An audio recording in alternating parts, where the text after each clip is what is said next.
지난주 친문으로 분류되는 더불어민주당 의원 20명이 경선에 대한 입장문을 발표했죠.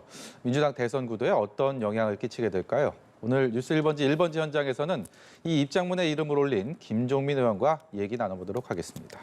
안녕하세요. 예, 안녕하세요. 먼저 부동산 거래 의혹 관련해서 어제 예. 권익위 조사 결과 있었고 국민의힘 이준석 대표가 오늘 12명 의혹받는 사람에 대한 6명에 대한 이른바 징계성 조치를 얘기를 했단 말입니다. 예. 이게 부동산 거래에 대한 국민들의 공분을 의식해서인지 한 2달 사이에 여야 대표가 정말 더 강도 높은 경쟁 조치를 경쟁이나 하듯이 공언을 했었는데 네. 어떻게 보셨어요? 지금 민주당이 아직 공식 입장은 나오지가 않은 것 같은데요. 글쎄, 공식 입장은 제가 모르겠는데 저는 기본적으로 이 부동산에 관련된 국민들의 민심 또는 허탈감 이런 거에 비추어 볼 때 특히 정치인들 또는 고위공직자들이 부동산 문제에서 깨끗해져야 된다. 예. 이거는 분명하지 않습니까? 이제 그런 과정에 이제 이 조사가 놓여 있다고 봐요. 그래서 저는 이 조사 잘한 거라고 보고요. 이런 과정에서 이제 조금이라도 흠이 있으면 한번 수사해봐라 하고 이제 명단을 넘긴 거 아니겠습니까? 예. 아마 억울한 분도 계실 거예요.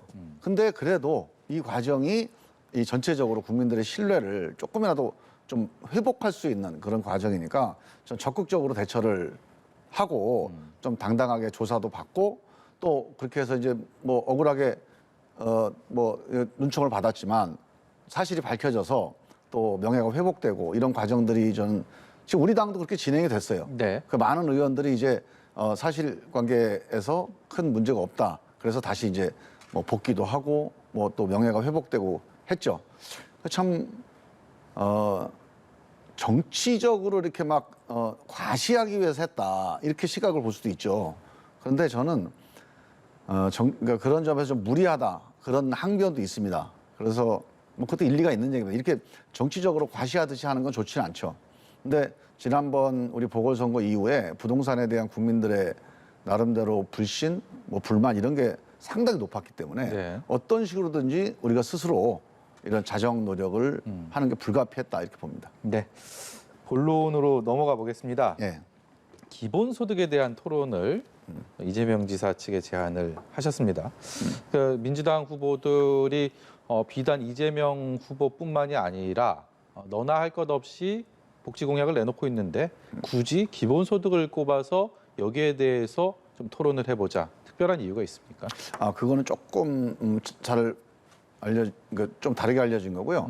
저희가 제안했던 거는 정치개혁과 양극화 해소 이 두 가지에 대해서 우리가 집중 토론을 해보자. 기본소득을 딱 집어서 얘기한 게 아니시고요. 그 중에 양극화 해소와 관련해서는 이재명 지사가 후보가 제안했던 기본소득이 되게 이제 초점이 되고 있잖아요. 예. 그러니까 이 문제에 대해서는 상당히 큰 공약인데 이 토론 없이 지나가고 있다. 이거 상당히 우리는 걱정스러운 공약이다. 예. 해서 기본소득에 대해서 좀 문제 제기를 한 건데 기본적인 건 정치개혁과 양극화 해소 두 가지 큰 주제를 가지고 좀 정책 논쟁 중심으로 가자. 이런 게 기본적인 취지였습니다. 근데 이게 과거를 좀 돌아봐도 뭐 당 지도부 차원도 아니고 각 캠프 간의 토론도 아니고 그런 이른바 같은 당 소속 의원으로서 특정 정치 성향을 가지고 있지만 특정 캠프에 속하지 않은 의원들이 이런 토론 제안을 한다. 흔하지 않은 상황 아니겠습니까? 근데 이제 흔하지 않았다 하더라도 의미가 있는 제안입니다. 왜냐하면 이게 이제 기본소득이 되게 중요하게 쟁점이 되고 있고 의원 중에 반대하는 분들 되게 많아요. 예. 근데 토론 없이 그냥 누가 후보가 되면 그 후보의 공약이니까 우리 당론이 된다. 이걸 걱정을 되게 많이 합니다, 지금. 왜냐하면 이게 우리 복지 예산의 절반 정도를 쓰겠다는 공약이거든요. 예. 그래서 이게 다른 나라도 안 하고 있으니까 이건 검증이 필요하다라고 생각을 한 건데 저희는 이제 지금 토론회가 많이 열리고 있으니까 네. 선관위 주최 토론회에서 이 기본소득에 대한 심층적인 토론이 꼭 있을 거라고 좀 기대를 한 거죠.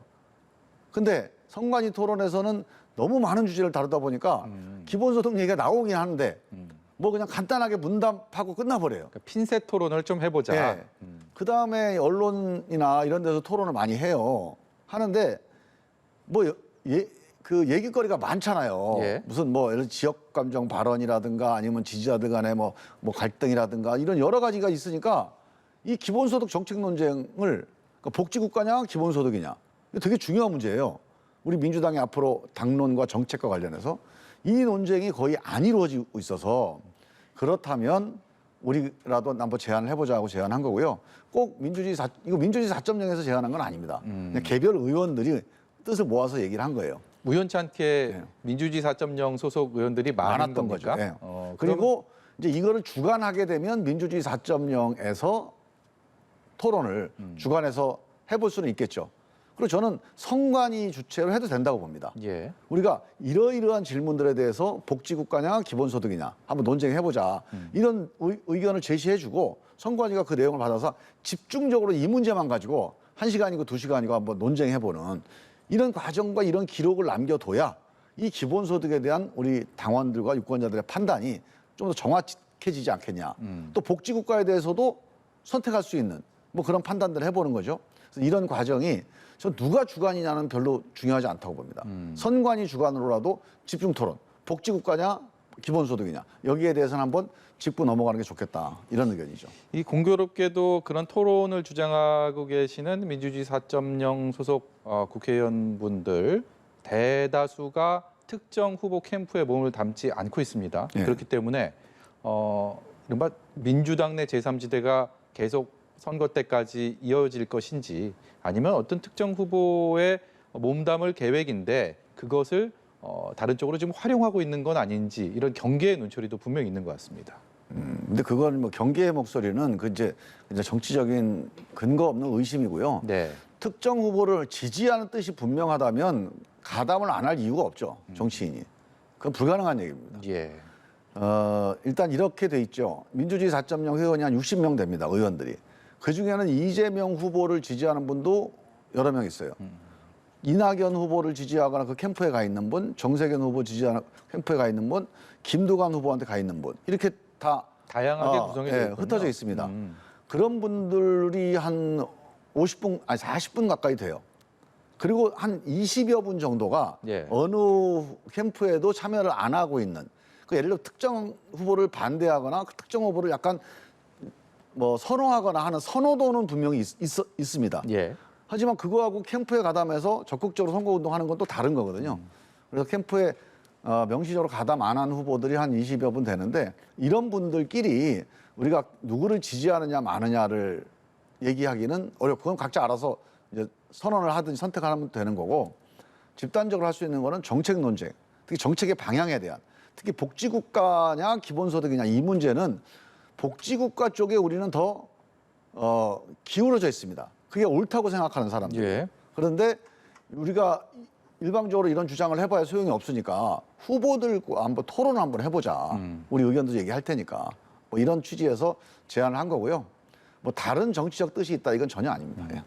예, 주제 좀 넘겨보겠습니다. 며칠 전에 민주당 대선 경선 후보로 뛰고 있는 추미애 전 법무장관과 이른바 진실 공방을 벌이면서 충돌을 했다라는 보도들이 이어졌습니다. 네. 거기에 이유가 전 검찰 간부의 인사 문제다. 그리고 어느 표현을 통해서는 또 인사 청탁 문제다. 이렇다 보니까 눈길이 자연스럽게 가던데요. 여기 진위는 무엇입니까? 어제 이제 뭐 기사가 나온 건데 추미애 장관이 이렇게 얘기를 하셨어요.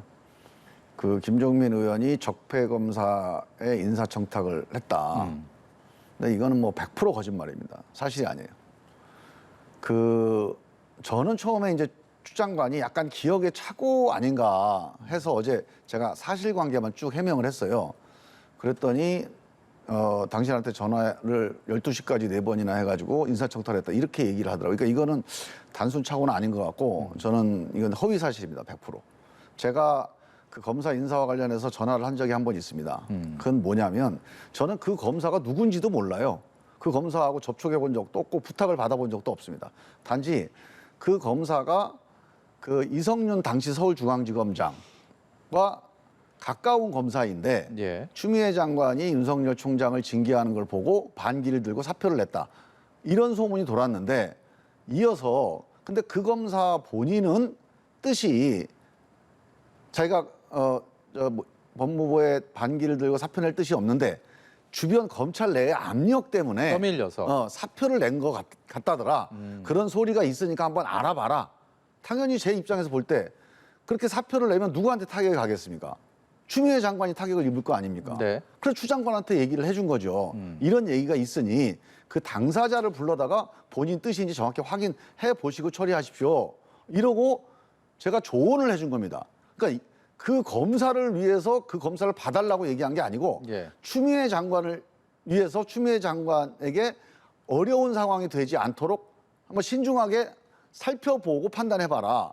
제가 받은 제보를 만약에 그걸 제가 얘기를 안 하고 그냥 알아서 해라 그랬다면 그게 사실이었다면 그럼 추미애 장관한테 엄청난 그 타격이 됐을 거 아닙니까? 부담이 될 수 있었겠죠. 예. 그래서 그런 취지에서 선의로 제가 얘기를 한 거예요. 그럼 청탁이 될 수가 없죠, 그거는. 예. 얘가 이 검사를 알지를 못해요. 지금도 모릅니다. 그러니까 이름 석자도 안 들어본 사람이에요.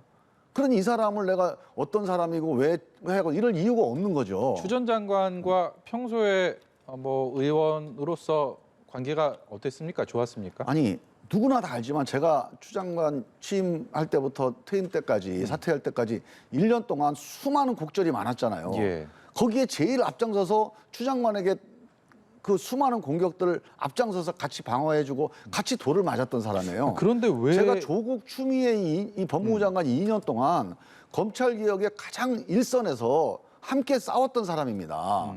그런 사람이 적폐검사 인사청탁 이런 누명을 씌운다는 거는 이거는 있을 수 없는 일이죠. 그러니까요. 그럼 100% 허위 사실이라고 하시면 추 전 장관이 왜 굳이 김 의원께 그것까지는 그런 제가 알 것들을 수가 주장할까요? 없고요. 저는 이제 처음에는 기억에 약간 착오가 있을 수 있겠다. 전화를 워낙 여러 번 하고 저하고도 주로 뭐 밤 12시까지 통화했다는 게 다 이런 겁니다. 내일 이제 그 뭐 상임위가 열리는데 그때 어떤 식으로 얘기를 하는 게 우리 추 장관의 도움이 되겠습니까? 네. 또 아들 문제 때문에 엄청 고생을 하셨잖아요. 예, 예. 그래서 아들 문제에 대해서 이런 식으로 공격을 하고 언론 보도가 있는데 이런 거는 사실이 뭡니까? 이거 어떻게 대응을 하면 좋겠습니까? 다 대부분 그 얘기하느라고 12시까지 전화를 한 겁니다. 네. 제가 이름 석자도 모르는 사람 인사청탁하다고 12시까지 전화한다는 게 그 성립이 안 되잖아요, 일단. 있을 수 없는 일이에요, 그게. 예. 그래서 그거는 저는 혹시 다른 분 전화를 이렇게 오버랩이 돼서 착오를 일으킨 거 아닌가. 저는 그렇게 이제 좋게 생각하고 어제 간단하게 사실은 이렇습니다라고 올렸어요. 근데 끝까지 밤 12시까지 4번이나 인사청탁을 했다 이렇게 얘기하시는데 그건 뭐 100% 사실이 아니거든요. 예. 그래서 이 허위 사실이 계속되는 것에 대해서 그냥 제가 방치하는 거는 좀 어려울 것 같아요. 그 예, 말씀인즉슨 분명하게 대응을 좀 해야 될 것 같습니다. 대응이라는 것은 뭐 법적인 뭐 허위 그런 대응까지도 사실이라는 점을 분명히 밝히고 예. 이제 그 공식적으로 저는 이 발언을 추미애 장관이 취소를 해야 된다고 봅니다. 그리고 여기에 대해 사과를 하셔야 된다고 보고, 그러니까 이거는 뭐 그러니까 조금만 조사해 보면 아는 거예요. 예. 제가 청탁을 받아서 12시까지 4번씩 전화할 관계에 무슨 관계가 있어야 되잖아요. 그 검사한테 한번 물어보십시오. 저랑 혹시라도 인생 살면서 스친 적이라도 있나? 예. 아니 그런 사람을 내가 무슨 이유로 청탁을 합니까? 말씀을 듣고 나니까 더 왜 그랬는지 왜 이런 저는 상황인지가 이게 더 정치인들이 궁금합니다. 선거에 나오면 어떤 뭐 정치적인 목적 또는 선거의 필요성 때문에 약간 극단적인 발언도 하고 또 오바도 하지만 이거는 저에게는 명예가 달린 문제 아닙니까? 예. 이거 인권이 침해되는 문제예요. 이거 정확하지 않은 얘기는 이렇게 함부로 하시면 안 되죠. 예. 저희가 이 얘기 너무 많이 나눠갔고요. 네. 마지막 질문 드려야 될 것 같은데 이제 다음 주에 민주당의 지역 순회 경선이 시작됩니다. 공교롭게도 김 의원의 지역구인 충청권에서 스타트를 하게 되는데 예. 지금은 뭐 특정 캠프에 소속되지 않기 때문에 분명히 충청권 소속 의원으로서 좀 객관적으로 승부를 가를 잣대 관전 포인트 어디에 있습니까? 글쎄요, 그거는 이제 민심의 흐름이지 무슨 뭐 특별히 다른 뭐 우리가 모르는 비상한 요인이 있지는 않을 것 같고요. 충청권의 특징을 얘기한다면 매번 선거 때마다 그렇지만 특정 후보에게 또는 어떤 하나의 성향으로 치우치지 않는 그런 지역이다. 큰 흐름과 함께하고 있는 지역이다. 이게 가장 큰 특징이잖아요. 예. 그래서 저는 이번 충청권 결과가 이후에 경선의 어떤 바로미터가 될 거다. 그렇게 생각을 하고 저는 뭐 그래서 이거죠. 큰 흐름, 지지율이 높은 사람의 흐름에 아마 손을 들어줄 거냐. 그러면 이제 이재명 후보가 좀 유리할 거고 아니면 조금 더 신중하고 안정감 있고 뭐 좀 통합적이고 뭐 이런 그 신뢰감 뭐 이런 특성에 좀 그게 이제 충청도 유권자들의 약간 성향이기도 하니까 예. 그런 좀 점지 않고 뭐 좀 신뢰감 있는 후보 충청도 이러면 좀, 양반을. 그러면 좀 이낙연 예. 후보나 정세균 후보한테 또 이제 그 표가 갈 거고. 예. 네, 알겠습니다. 여기까지 말씀 듣도록 하겠습니다. 지금까지 민주당의 김종민 의원이었습니다. 예, 감사합니다. 고맙습니다.